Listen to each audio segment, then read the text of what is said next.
ఓం నమో వెంకటేశాయ.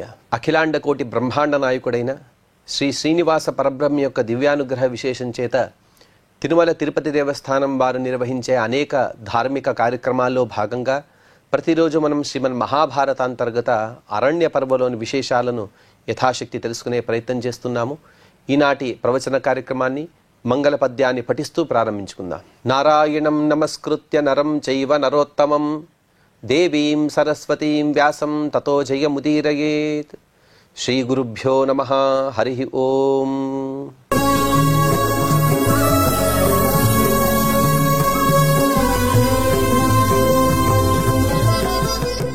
ఘోషయాత్ర పర్వ అనే అనుపర్వలో పాండవులచే పరాభవింపబడిన విధంగా భావిస్తూ దుర్యోధనుడు ప్రాయోపవేశాన్ని కూర్చున్నాడు. ఆ సందర్భంలో కర్ణుడు అలాగే శకుని కొన్ని హితబోధలను చేశారు. ఆ హితబోధలన్నీ కూడా పెడచెవిన పెట్టి దుర్యోధను ప్రాయోపవేశం కోసమే నిశ్చయం చేసుకున్నాడు. ఆ సందర్భంలో పాతాళలోకంలో ఉండేటువంటి దానవులు వారందరూ కూడా పూర్వంలో దేవతలచే పరాభవింపబడినవారు, అనగా దేవతలతో యుద్ధంలో ఓడిపోయిన వారు. వారందరూ కూడా ఒక కృత్యాన్ని నిర్మించి ఆ కృత్యం ద్వారా దుర్యోధనుడిని తమ లోకానికి తీసుకువచ్చారు. ఇప్పుడు 252వ అధ్యాయంలో ఆ దానవులందరూ కూడా ఏకకంఠంతో దుర్యోధనునితో మాట్లాడుతూ ఉన్నారు. దానవావూచుః భో సుయోధన రాజేంద్ర భరతానాం కులోద్వః శూరైః పరివృతో నిత్యం తథైవ చ మహాత్మభిః. ఓ దుర్యోధన, నీవు భరత కులోద్భవుడి అనగా భరత వంశాన్ని ఉద్ధరించేవాడివి. నువ్వు ఎప్పుడూ కూడా శూరులైన రాజులు అందరూ కూడా నీ చుట్టుముట్టు ఉంటారు. అలాగే ఎందరో మహాత్ముల యొక్క సంయోగాన్ని వారి చుట్టుముట్టు నీవు తిరుగుతూ ఉంటావు. అకార్షి సాహసమిదం కస్మాత్ ప్రాయోపవేశనం ఆత్మత్యాగి హ్యధోయాతి వాచ్యతాం చ యశస్కరీం. అటువంటి నీవు అనగా శూరులైన రాజులతో సంగం చేసేవాడివి, అనగా వారితో సాంగత్యాన్ని పొందినవాడివి. ఎప్పుడు కూడా మహాత్ముల యొక్క పరిచర్య చేసే నీవు ఇటువంటి సాహసాన్ని ఎలా చేస్తున్నావు? ఇటువంటి మూర్ఖపు పని ఎలా చేస్తున్నావు? ఎందుకంటే ప్రాయోపవేశాన్ని నీవు చేస్తున్నావు. ఆ ప్రాయోపవేశం అంటే ఆత్మహత్య సమానమే. అటువంటి ఆత్మహత్య చేసుకున్నవాడు అధోయాతి, వాడు అధోలోకానికి వెళ్ళిపోతాడు కదా. ఇది అయశస్కరీం. అలాగే పైలోకాల్లో కూడా నీకు సుఖం లేదు, అలాగే ఇహలోకంలో కూడా నీకు కీర్తి లేదు కదయ్యా. ఎందుకు ఇటువంటి పని చేస్తున్నావు? నహి కార్య విరుద్ధేషు బహు పాపేషు కర్మసు మూలఘాతిషు సజ్జంతే బుద్ధిమంతో భవద్విదాహ. వారందరూ కూడా దుర్యోధనుని మహారాజా అని సంబోధిస్తున్నారు. ఓ మహారాజా, ఓ దుర్యోధన, నీవు చక్కటి బుద్ధివంతుడివి. నీ వంటి వారు ఆత్మహత్య లాంటి పాపాలకి సంకల్పం చేయకూడదు. అటువంటి పాపాలన్నీ కూడా కార్యసిద్ధిని చెడగొడతాయి. మన కార్యసిద్ధి అనేది వేరేది ఉన్నది, పాపాన్ని కూడా వృద్ధి చేస్తాయి. అలాగే మనమందరం కూడా సమూలంగా నశించిపోతాం. అందుకోసం మీరు ఇటువంటి ఏదైతే ఆత్మహత్య సదృశమైన ప్రాయోపవేశం ఉన్నదో ఈ సంకల్పాన్ని విడవవయ్యా. నియచ్చైనా మతిం రాజన్ ధర్మార్థ సుఖనాశిని యశప్రతాప వీర్యఘ్నం శత్రూణాం హర్షవర్ధిని. ఓ దుర్యోధన, ఇటువంటి పాపకృత్యాన్ని వదిలివేయి. ఎందుకంటే ఈ పాపకృత్యం ద్వారా, ప్రాయోపవేశం ద్వారా ఎటువంటి పురుషార్థం లేదు, అనగా ప్రయోజనం లేదు. ధర్మం కానీ, అర్థం కానీ, సుఖం కానీ ఇవేవి కూడా లేవు. అలాగే ఇంతవరకు కూడా నీవు పెద్ద కీర్తిని పొందావు, ఎన్నో సత్కర్మలను చేశావు, ఎన్నో కార్యాల ద్వారా కీర్తిని పొందావు కదా. ఆ కీర్తి మొత్తం కూడా నశించిపోతుంది. అన్నిటికన్నా ముఖ్యమైన విషయం ఏమిటో తెలుసా? శత్రువుణాం హర్షవర్ధిని. ఎప్పటికి కూడా మన శత్రువులు ఆనందపడకూడదు. కానీ నీవు అకస్మాత్తుగా ప్రాయోపవేశాన్ని కూర్చుంటే, నీవు ప్రాయోపవేశం ద్వారా నీవు మరణాన్ని పొందితే నీ శత్రువులందరూ కూడా హర్షిస్తారు కదా. అందుకోసం ఇటువంటి పనిని వదిలివేయమని ఆ దానవులందరూ కూడా ముక్త కంఠంతో చెబుతున్నారు. శ్రూయతాం తు ప్రభో తత్వం దివ్యతాం చాత్మనో నృప నిర్మాణం చ శరీరస్య తతో ధైర్యమవాప్నుహి. దుర్యోధన, నీవెక్కడో భూలోకంలో ఉండేవాడివి. అటువంటి నిన్ను అక్కడి నుండి ఇక్కడికి రప్పించాం. దానికి కారణం ఏమిటో తెలుసా? నీ పుట్టుకే ఒక మహత్కార్యం కోసం నీవు పుట్టావు. అదంతా కూడా మేమెంతో తపస్సు చేశాం.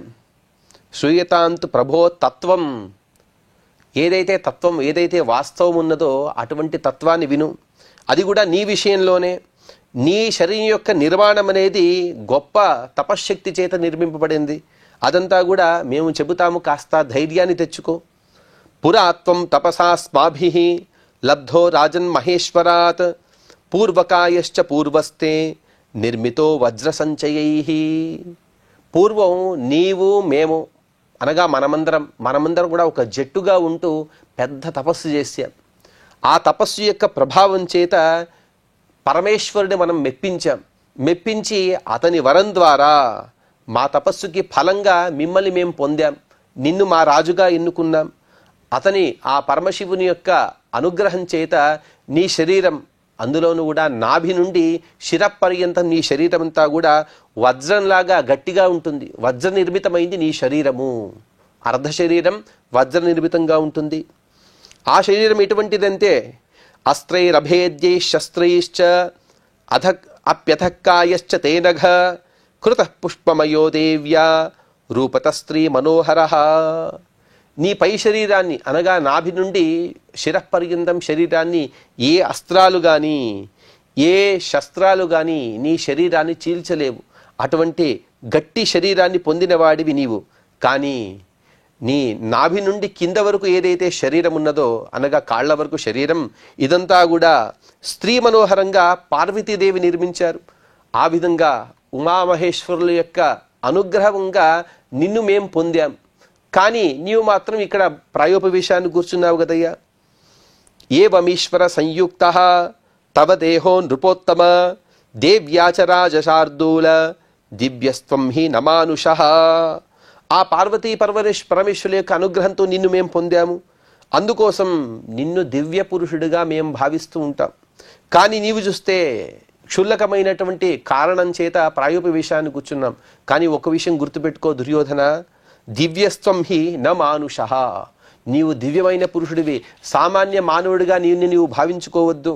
క్షత్రియాశ్చ మహావీర్యాః భగదత్త పురోగమాః దివ్యాస్త్ర విదుషశూరాః క్షపయిష్యంతి తేరిపూన్.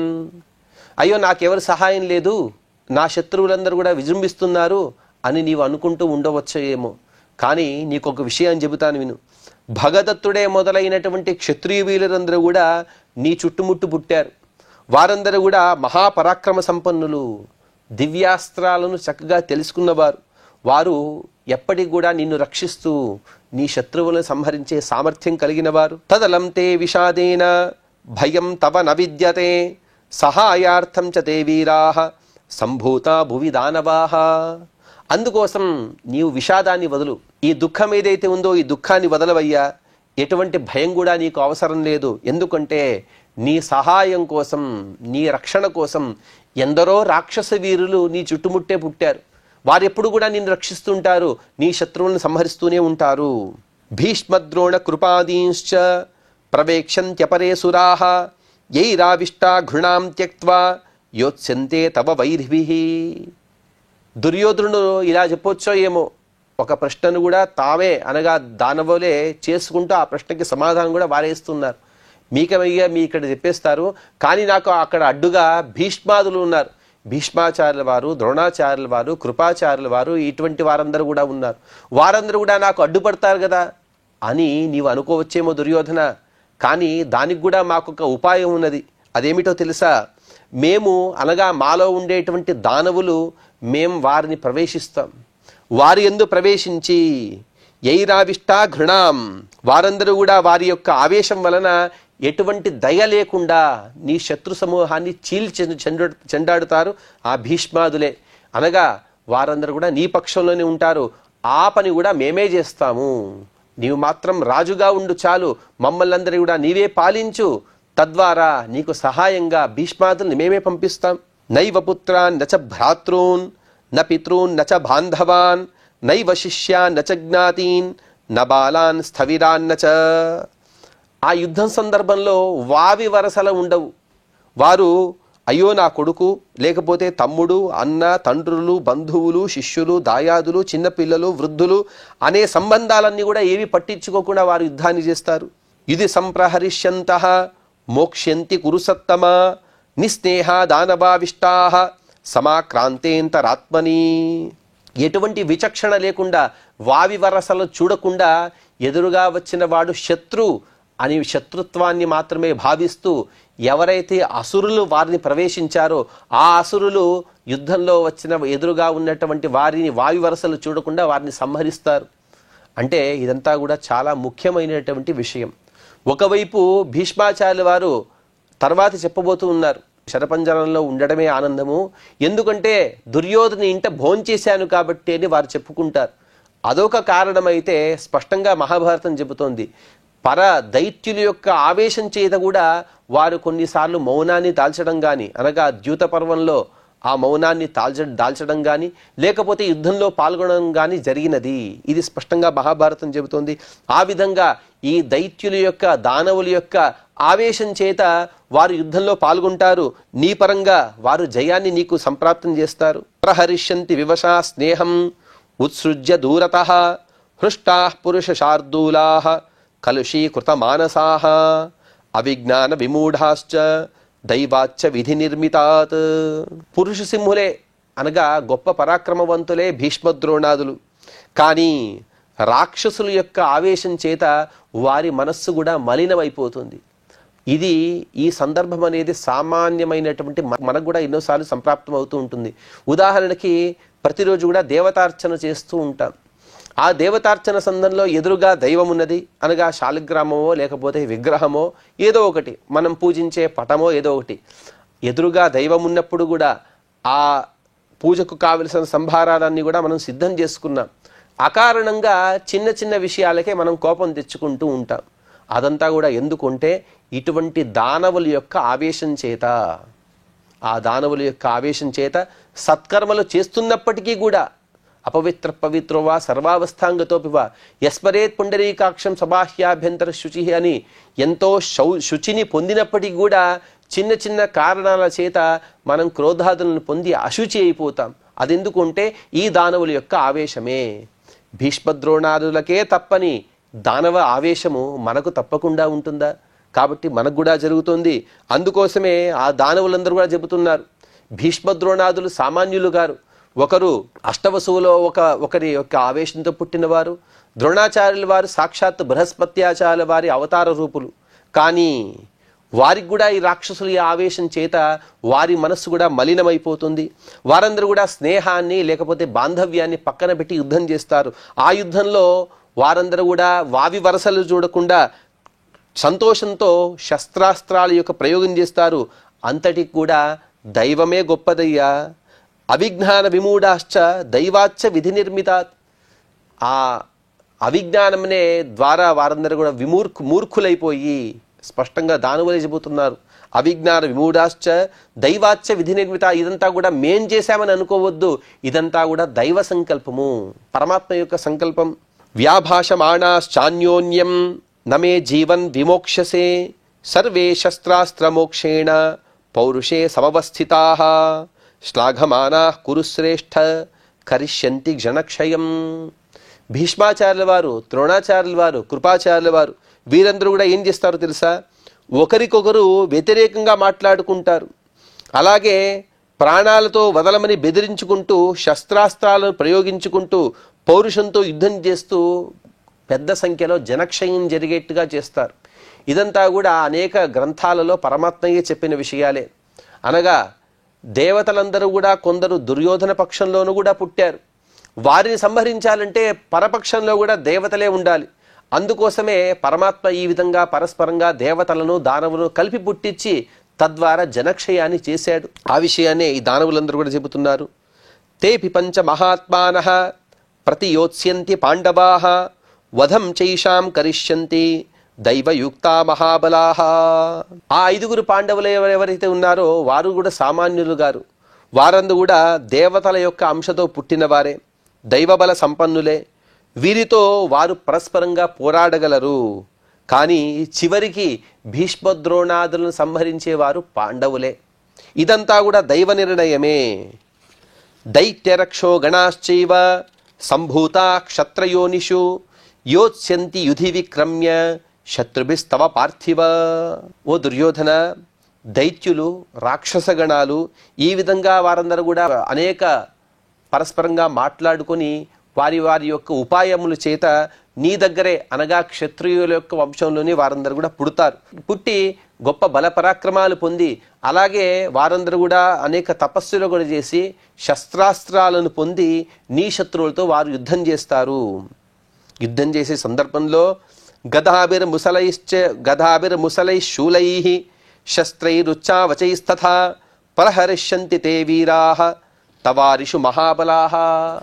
వారు అటువంటి తపస్సు ఇత్యాదులను చేసి పెద్ద పెద్ద గద అలాగే ముసలము, శూలము, ఇటువంటి ఉచ్చావచాలు అనగా చిన్న పెద్ద అనేక శస్త్రాస్త్రాలను పొందుతారు. పొంది వాటి ద్వారా పరపక్షంలో ఉండేటువంటి వీరులను సంహరిస్తూ జనక్షయాన్ని చేస్తారు. యచ్చతేంతర్గతం వీర భయమర్జున సంభవం తత్రాపి విహితోస్మాభిః వధోపాయోర్జునస్య వై. మీకమయ్యా మీరు ఇక్కడ చెప్పేస్తారు, కానీ అక్కడ పరపక్షంలో అర్జునుడు ఉన్నాడే, అర్జునుని యొక్క గాంధీవము, ఆ గాంధీవంలో పూంచేటువంటి శస్త్రాలు, అస్త్రాలు, దాని యొక్క మహావేగాన్ని ఎవరైనా ఆపగలరా అని ఈతపూర్వం ధృతరాష్ట్ర మహారాజు చెప్పాడు. అటువంటి అర్జున్ని వధించడానికి కూడా మా దగ్గర ఒక ఉపాయం ఉన్నదని ఆ దానవులు చెబుతున్నారు. ఓ దుర్యోధన, లోపలే నీవు అర్జునుడికి చాలా భయపడుతున్నావు, ఆ విషయం నాకు తెలుసు. కానీ ఆ భయాన్ని కూడా వదిలివేయి. ఎందుకంటే అర్జున సంహారం కోసం మేము ఒక ఉపాయాన్ని ఆలోచించాం. అదేమిటి అంటే హతస్య నరకస్యాత్మ కర్ణమూర్తిముపాశ్రితః తద్వైరం సంస్మరన్ వీర యోత్సతే కేశవార్జునై. ఇతపూర్వం కృష్ణ పరమాత్మ చేత నరకాసురుడు వధించబడ్డాడు. ఆ నరకాసురునిలో ఉండేటువంటి ఆత్మ, దుష్ట ఆత్మ, వాడు కూడా రాక్షసుడే. అటువంటి రాక్షసుడు ఇప్పుడు కర్ణునిలో ప్రవేశించాడు. వాడినే మనం సహస్రవర్మ అని చెప్పుకోవచ్చు. అనగలేకపోతే కర్ణునిలోనే సూర్యుని యొక్క అంశ, మంచి అంశ, అలాగే దుష్టాంశలు రెండు ఉన్నాయి. ఒకటి సహస్రవర్మ, మరొకటి నరకుడు. ఈ విధంగా ముగ్గురితో కూడి ఎప్పుడైతే సత్కర్మలు చేస్తాడో కర్ణుడు, అదంతా కూడా సూర్య భగవానుని యొక్క అనుగ్రహం చేత చేస్తాడు. ఎప్పుడైతే దుష్టకర్మలు చేస్తాడో అనగా ఇతపూర్వం పాండవుల గురించి చెడుగా మాట్లాడడం ఇత్యాదులు ఏవైతే ఉంటాయో అవన్నీ కూడా ఈ సహస్రవర్మ అనే రాక్షసుడు, అలాగే నరకాసురుడు, వీరి ప్రేరణ చేత అసత్కర్మలు చేస్తాడు. ఆ విధంగా ఆ నరకాసురుని ఆత్మ కర్ణునిలో చేరి ఎప్పుడెప్పుడు నేను కృష్ణునితో యుద్ధం చేస్తానా అని ఆలోచిస్తూ ఉన్నది. ఆ యుద్ధం కోసం తను కృష్ణార్జునులతో యుద్ధం కోసం అది ఆలోచిస్తూ దానికోసమే వేచి చూస్తూ ఉన్నది. ఆ నరకుడు సామాన్యుడు కాదు, కృష్ణునితో అర్జునునితో సమానమైనటువంటి పరాక్రమంతో పోరాడగలడు. సతే విక్రమ శౌటీరో రణే పార్థం విజేష్యతి కర్ణ ప్రహరతాం శ్రేష్ఠ సర్వాన్శ్చారీన్ మహార్థ. కర్ణుని గురించి నీవు సామాన్యంగా ఆలోచించవద్దు. ఎందుకంటే కర్ణునిలో ఉండేటువంటి నరకుడు విక్రమ శౌటీర అనగా వీరులలో శ్రేష్ఠుడు. అతను గొప్పగా బాణాలను ప్రయోగించగలడు. సాక్షాత్తుగా పరమాత్మ పరశురాముని ద్వారా అనేక అస్త్రాలను, శస్త్రాలను ఉపదేశంగా పొందాడు. అతనికి తన పరాక్రమం పైన ఎంతో నమ్మకం, గర్వం కూడా ఉన్నది.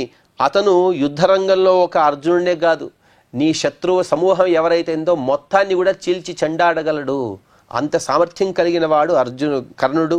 జ్ఞాత్వైత ఛద్మనా వజ్రీ రక్షార్థం సవ్యసాచినః కుండలే కవచం చైవ కర్ణస్యాపహరిష్యతి. ఈ దానవులు కూడా సామాన్యులు కాదండి. ఎందుకంటే భావి కాలంలో జరిగేటువంటి విషయాలని కొన్ని యథాతథంగా వారు చెబుతూ ఉన్నారు. భావి కాలంలో యుద్ధానికి ముందు ఈ విషయాలు అనగా కర్ణుని యొక్క ప్రావీణ్యాన్ని తెలుసుకున్నటువంటి ఇంద్రుడే వచ్చి కర్ణుని ద్వారా అతని ఒక వరాన్ని కోరుతాడు. ఆ వరం ఏమిటంటే అభేద్యమైనటువంటి అతని కవచకుండలాలని తను వరంగా పొంది వాటిని తీసుకువెళ్తాడు. ఈ విషయంలో మనం చాలా జాగ్రత్తగా ఉండాలయ్యా దుర్యోధన. తస్మాదస్మాభిరప్యత్ర దైత్యా శతసహస్రశః నియుక్తా రాక్షసాశ్చైవ ఏతే సంశప్తకాయితి. అందుకోసమే మాలో ఒక గణం ఉన్నది, ఒక సమూహం ఉన్నది, రాక్షసుల సమూహం. దాన్ని సంక్షప్తక గణము అంటారు. వారందరూ కూడా సామాన్యులు గారు, ఒక్కొక్కరు కూడా వారందరూ కూడా లక్షల మంది ఉన్నారు. వారందరూ కూడా తపస్సు చేశారు. ఆ తపస్సు ద్వారా వజ్రకాయము అనేక అస్త్రశస్త్రాలను పొందినవారు. వారందరూ కూడా నీ చుట్టుముట్టే పుట్టి నీ కార్యం కోసమే వారందరూ కూడా సన్నద్ధులై ఉంటారు. ప్రఖ్యాతాస్తేర్జునం వీరం హనిష్యంతి చ మాశుచ అసపత్నా త్వయాహీయం భోక్తవ్యా వసుధా నృప. అందుకోసమే నీవెటువంటి భయాన్ని పొందవద్దు. ఒకవైపు భీష్మద్రోణాదుల భయం లేదు, ఎందుకంటే మనలో ఉన్న రాక్షసులు వారి యందు ఆవేశించి నీ పరంగా వారు యుద్ధం చేస్తారు, అనగా నీ సైన్యంలోనే వారు భాగం వహిస్తారు. అలాగే పరపక్షంలో ఉండేటువంటి అర్జున్ని సంహరించడానికి కర్ణుడు ఉన్నాడు కాబట్టి, ఇంకా ఇతర రాక్షసుల యొక్క ప్రోద్బలం కూడా ఉంది కాబట్టి నీవు ఎటువంటి భయం లేక హాయిగా ఉండవయ్యా. ఎందుకంటే అసపత్న్యాత్వయాహీయం భోక్తవ్యా వసుధా నృప. నీవు తప్ప ఈ ప్రపంచానికి మరొక చక్రవర్తి లేకుండా నీవొక్కడివే ఈ సమస్త రాజ్యాన్ని కూడా నీవొక్కడే పాలించాలి. నీ పాలనలో, నీ ఏలుబడిలో మేము కూడా ఉంటాము, మాకే హవిర్ ద్రవ్యాలను సమర్పించమని అవన్నీ కూడా స్పష్టంగా చెప్పినట్టే ఉంటుంది ఇక్కడ. మా విషాదం గమస్తస్మాత్ నైతత్వయుపపద్యతే వినష్టే త్వయి చాస్మాకం పక్షో హీయేత కౌరవ.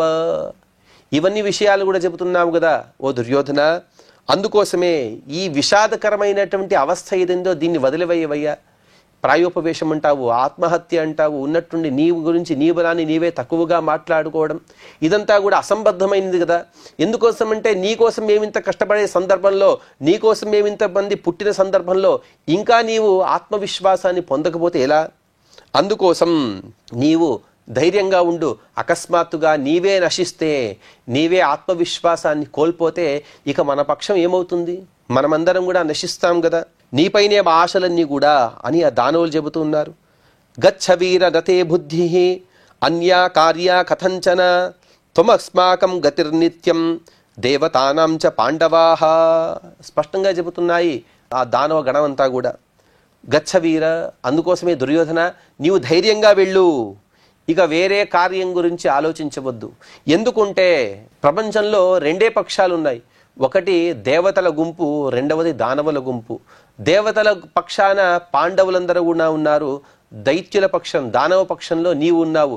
నీవొక్కడివే మాకు గతి, అందుకోసం నీవు ధైర్యంగా ఉండు. ఈ విధంగా చెప్పిన తర్వాత జరిగిన వృత్తాంతాన్ని వైశంపాయన మహర్షి గారు వివరిస్తూ, వైశంపాయనువాచ ఏవ ముక్త్వా పరిష్వజ్య దైత్యాన్స్తాన్ రాజకుంజరం సమాశ్వాస దుర్ధర్షం పుత్రవద్ దానవర్షభాః.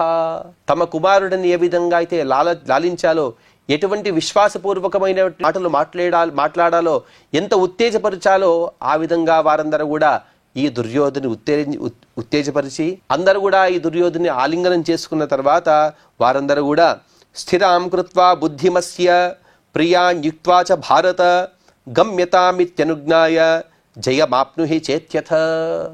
ఇక నీ స్థానానికి నీవు వెళ్ళు, బుద్ధిని స్థిరంగా పెట్టుకో. ఈ విధంగా అతని ప్రియకరమైనటువంటి మాటలన్నీ కూడా అతనికి ఉపదేశించారు ఈ దానవులందరూ కలిసి ఇక నీకే జయం చేకూరుగాక, నీ ద్వారా మేము కూడా జయాన్ని పొందాలి అని వారందరూ కూడా ఆకాంక్షిస్తూ ఉన్నారు. తైర్విశిష్టం మహాబాహుం కృత్యా శైవానయత్ పునః తమేవ దేశం యత్రాసు తదా ప్రాయముపావిశత. మరొకసారి ఆ కృత్యం, ఇతపూర్వం ఏ కృత్యం ద్వారా అయితే దుర్యోధనుణ్ణి భూలోకం నుండి పాతాళ లోకానికి తీసుకువచ్చారో అదే కృత్యాన్ని పిలిచి ఎదుగో దుర్యోధను తీసుకువెళ్ళి ప్రాయోపవేశానికి ఎక్కడైతే కూర్చున్నాడో అక్కడే వదిలివేయమని ఆజ్ఞాపించారు. ఆ కృత్యం వచ్చి ఈ దుర్యోధను తీసుకుని వెళ్ళి అక్కడే వదలడానికి తను వెళుతూ ఉంది. ప్రతి నిక్షిప్య తం వీరం కృత్యాస్మిభి పూజ్య చ అనుజ్ఞాత చరాజ్ఞాస తథైవాంతరధీయత. వారి ఆజ్ఞ ప్రకారంగానే ఆ కృత్యం కూడా దుర్యోధను తీసుకుని వెళ్ళి ఎక్కడైతే ప్రాయోపవేశానికి సంకల్పం చేశాడో ఆ ప్రాంతానికి తీసుకువెళ్ళి తను అక్కడే వదిలివేసింది. తర్వాత ఆ దుర్యోధను యొక్క ఆజ్ఞను తీసుకుని తను కూడా అక్కడే అంతర్ధానమైపోయింది. తాయామథ తస్యాం తు రాజా దుర్యోధనస్తదా స్వప్నభూతమిదం సర్వం అచింతయత భారత. ఇక ఆ కృత్యం వెళ్ళిపోయిన తర్వాత ఒకసారి కళ్ళు తీశాడు దుర్యోధనుడు. వెంటనే ఇదంతా కూడా స్వప్నంగా భావిస్తున్నాడు. నేను ఉండేది భూలోకంలో, కానీ పాతాళ లోకానికి వెళ్ళడం ఏంటి, అక్కడ దానవులతో మాట్లాడటం ఏంటి, అక్కడ పార్వతీ పరమేశ్వరు యొక్క అనుగ్రహం చేత నేను పుట్టానని చెప్పడం ఏంటి, నేను దానవులకు రాజుని ఏంటి అని తను ఇదంతా కూడా స్వప్నంగా భావించి తను ఆలోచిస్తూ ఉన్నాడు అని చెప్పారు. ఇక తదుపరి జరిగిన వృత్తాంతాన్ని మనం తర్వాత ప్రవచనంలో తెలుసుకునే ప్రయత్నం చేద్దాం. ఈనాటి ప్రవచనాన్ని శ్రీనివాసుని చరణ కమలములందు సమర్పణ చేస్తూ క్షమాప్రార్థన మరియు మంగళ పద్యాన్ని పలుకుదాం. యదక్షరపదభ్రష్టం మాత్రాహీనం చ యద్భవేత్ తత్సర్వం క్షమ్యతాం దేవ నారాయణ నమోస్తుతే. శ్రియఃకాంతాయ కళ్యాణ నిధయే నిధయేర్థినాం శ్రీవేంకట నివాసాయ శ్రీనివాసాయ మంగళం.